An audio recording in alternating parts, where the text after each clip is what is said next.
जों दिनै बड'लेण्ड जनजाति सुरक्षा मन्च बर' नेशनेल स्टुडेन्टस इउनियन ओमफ्राय माखासे हा थांजानाय बर' फिसाफोर बिसोरखौ लानानै जों दिनै धरना खालामबाय आरो बे धरनाजों जोङो आसाम सरकार आरो बिटि सरकारखौ बेखौनो मिथिनो नागिरो जे हाया जोंनि थैस' थांस' बर' फिसाफ्रा हाजोंनो थांनानै थायो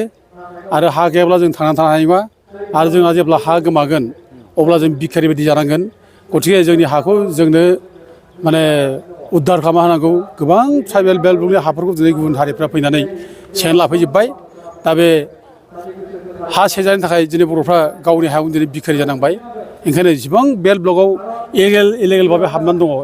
अबैध भाबै हा दखल खालामनानै दं बिसोरो होखारजोबनांगौ इमिडियेटलि जों बेखौ दाबि खालामो सरकारनाव दा जों बे दाबिखौ लानानै दिनै बे धरनाखौ जों दिनै होनाय जादों जिनिसा जोंनाव दिनै बे बिटिआर सुक्ति खालामनायनि उनाव जों जेरैखम आसा खालामदोंमोन जे जोंनि हा हुआ प्रटेकसन जागोन होननानै जोंनि ट्राइबेलफोरना निरापत्ता मोनगोन होननानै खिन्थु बे निरापत्ता जों मोनाखै निरापत्ता गैया जे बे बिटिसि सुक्तियाव जेरोखोम माने जोंहा निरापत्ता दंमोन हा हुनि निरापत्ता 6 शेड्युलजों जायनाखि एग्रिमेन्ट जादोंमोन बेयाव जोंहा जेरोखोम निरापत्ता दंमोन बे निरापत्ता खिन्थु बिटिआरआव गैया दा दिनै बिटिआरआव रोखा लिरनानै लाबोदों जे माने जेसेबां ट्राइबेल एरियायाव हा ओरै गोग्लैनानै थानाय दङ बे रिभाराइन एरिया ओमफ्राय खासेन ओमफ्राय ग्रेजिं फिल्ड दा बेफोराव हा थानायफोरखौ आसाम सरकारा गावसोरनो लानानै थांगोन आरो गावसोरनो प्रटेकसन होगोन होननानै एग्रिमेन्ट खालामदों बिटिआरआव दा गथिखे बेफोर खेथ्रखौ नायनानै दिनै बे बिटिआर सुक्तिनि गेजेरजों जोंनि हा हुआ जेरै रैखाथि मोनगोन जों बेखौ साननो हाया आरो दिनै बे बिटिआर सुक्ति जानायनि उनावनो दा जिहेथु माने ट्राइबेल एरियाफ्राव जायनाखि हा ओरै गोग्लैसोनाय दं बेखौ आसाम सरकारा लांनानै थानायनि जेरैखि खोथा होदों एग्रिमेन्ट खालामदों बे खोथा बादियै दिनै आसाम सरकारा मोनसे लेन्ड बेंक मोनसे कमिटि दानानै होनाय जादों जिल्ला लेभेलाव डिसिफोरखौ दायथ' होनानै दा मुसलपुर एरियायाव बे लेन्ड बेंक कमिटि दानानै होनायनि उनाव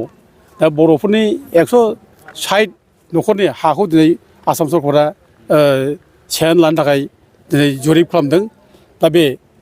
लेन्ड बेंक कमिटि दानायनि मुल माने खारन जाहैबाय जे बे बिटिआर सुक्तियाव जे ट्राइबेलनि हाखौ जे आसाम सरकारा माने उद्धार खालामगोन ट्राइबेल हाखौ आसाम सरकारा बे ट्राइबेल एरियायाव थानाय माने ग्रेजिं फिल्ड ओमफ्राय खासलेण्ड बेखौ आसाम सरकारा उद्धार खालामगोन होननाय बे क्लजजोंनो दिनै आसाम सरकारा जोंखौ बुथारनो नागिरदों आरो बे क्लज दारै दिनै ट्राइबेलफोरनि एरियायाव जायनाखि खासा दं ग्रेजिं फिल्ड दं बेखौ दिनै आसाम सरकारा लांनानै बे जायगायाव इन्डास्ट्रि फेक्टरि दिनै खालामनो नागिरदों आरो इतिमধ্যे बे मुसलपुर खाथिनि बर' गामिफोरखौ दिनै 160 न'खरनि हाखौ दिनै लानानै थांफिननानै दिनै बिसोर सार्भे खालामदों आरो मोनसे उदाहरन आं बावनो लुबैदों जे थांनाय बाराव जोंहा बे सेरफांगुरिनि खुमगुरियाव बे एनडिपिआ मोनसे केम्प खालामनो हादोंमोन बेयाव बेसेबांबा गोबावनिफ्राय सिजबारियाव थानाय समाव दा बे हाखौ एनडिपिआ हगारनायनि उनाव बिराद गुवार एरिया बे दा बे हाखौ दिनै आसाम सरकार आरो बिटिसिआ लोगो लानानै गुबुन मोनसे वाटार बटलिं कम्पानि बेनो गुवाहाटीनि बे माबा बियो बे फेक्टरिया बेनो हगारना होदों दा बेखौ जों प्रटेस्ट खालामदों दा प्रटेस्ट खालामनायनि थाखाय बिसोर बेयाव खालामनो हायाखै दा बेफोर खालामनायनि नागिरनाय खारनानो जे दिनै जोंनि बिटिआर सुक्तिजों खालामबाय हाखौ जे जोङो आसाम गभर्नमेन्टनो हगारना होबाय बेनि मेइन खारन बे दिनै बे बिटिआर सुक्तिजों जों हा हुनि निरापत्ता जों मोननो हानाय नङा जों बेखौ दिनै रोखा जों मिथिगौ ओंखायनो जों दिनै बिटि सरकाराव जों बुंबाय थादों जे जोंनो हा हुनि निरापत्ताखौ होनांगौ बिटिसि 6 शेड्युलनि जायनाखि आयेन बेखौ इमप्लिमेन्ट खालामनांगौ बे बाथ्राखौ जों दिनै बुंबाय थादों दाथ' जों नुबाय थादों एखेबारे दुखुनांथाव बाथ्राया बेनो जे दिनै गावसिनि सत्रानि जायनाखि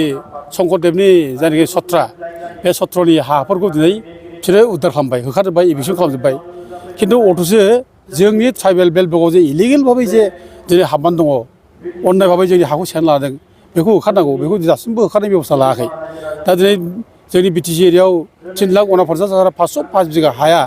दिनै गुबुननि आखायाव थांबाय गुबुनफ्रा सेनानै लाबाय दिनै बेखौ उद्धार खालामनांगौ दा 3,49,505 बिघा हाया खम गुवार एरिया बे दा बे एरिया हाखौ जुदि जोंनो उद्धार खालामना होयोब्ला जोंहा बिराद जों रुजु रुमु रायजो जानो हायो बे जायगायाव जोङो निरापद भाबै जों थांनानै थानो हायो दिनै गुबुन हारिया जोंनि जायगायाव फैनानै हा सेफायनो थाखायथ' दिनै जोङो माने जोंनि फिसाफ्रा दिनै खाथिनि दैमायाव जों ना गुरनो हालिया खाथिनि दैयाव जों माने दैसा सेराव जोङो मैगं खानो हालिया बेयाव थांब्लानो जोंनि फिसाफोरखौ रेप खालामो बुथारो आरो जों जायगायाव हाबनानै दिनै जोंखौ लाभ जिहाद खालामनानै जोंखौ लांखारो बेबायदि घटना जागासिनो दं दिनै जोंनि हा हु सेना लाबाय जोंनि धोन सम्पति सेना लाबाय बेखायनो जों दिनै जिसिबां माने माबादों बे ब्लकआव हाबना थादों इलिगेल बेखौ होखारनांगौ दिनै आसाम सरकारा सत्र'नि हाखौल' मानो होखारदों फालाय बिसोरखौ मानो नोजोर होदों दिनै मानो नोजोर होआखै होखारनांगौ जे बे दाबिखौ जों खालामगासिनो जादों आरो लोगोसे जों दिनै बे माने धरनानि गेजेरजों जों दाबि खालामदों आसाम सरकार बिटिसि सरकारा जुदि होखारनायनि गोहो गैयाब्ला नोंसोर जुदि होखारनो जुदि गियोब्ला जोंनो हगारना हो रायजोफोरनो हगारना हो खमथा हो रायजोफोरनो लिरना हो जोंनो जे जों होखारला गभर्नमेन्टआ नोंसोरनो होखारनो लिरना हो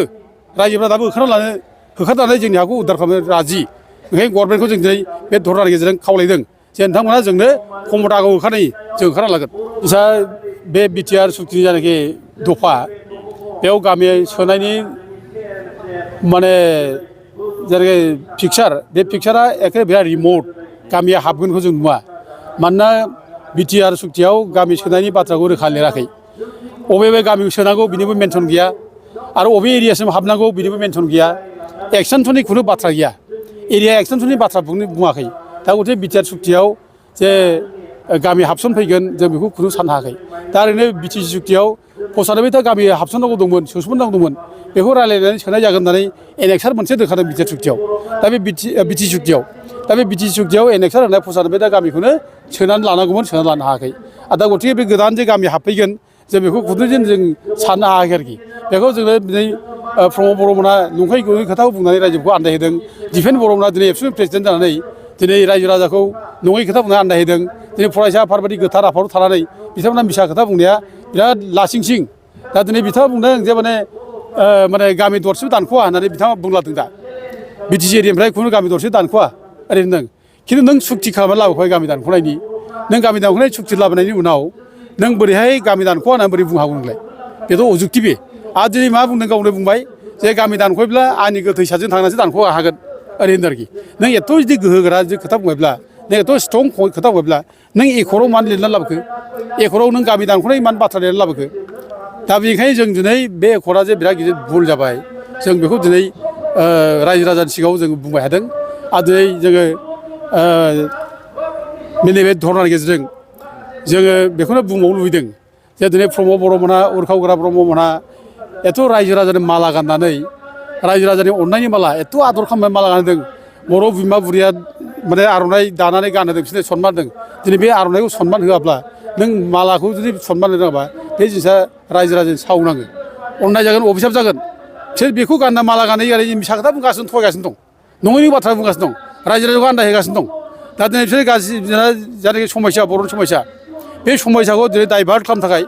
दिनै जोंनि समस्याखौ दिनै रायजो राजानिफ्राय आनज्राय खालामनो थाखाय आनज्रायनो थाखाय दिनै मा खालामदों नङै खामानि नांथाबगासिनो दं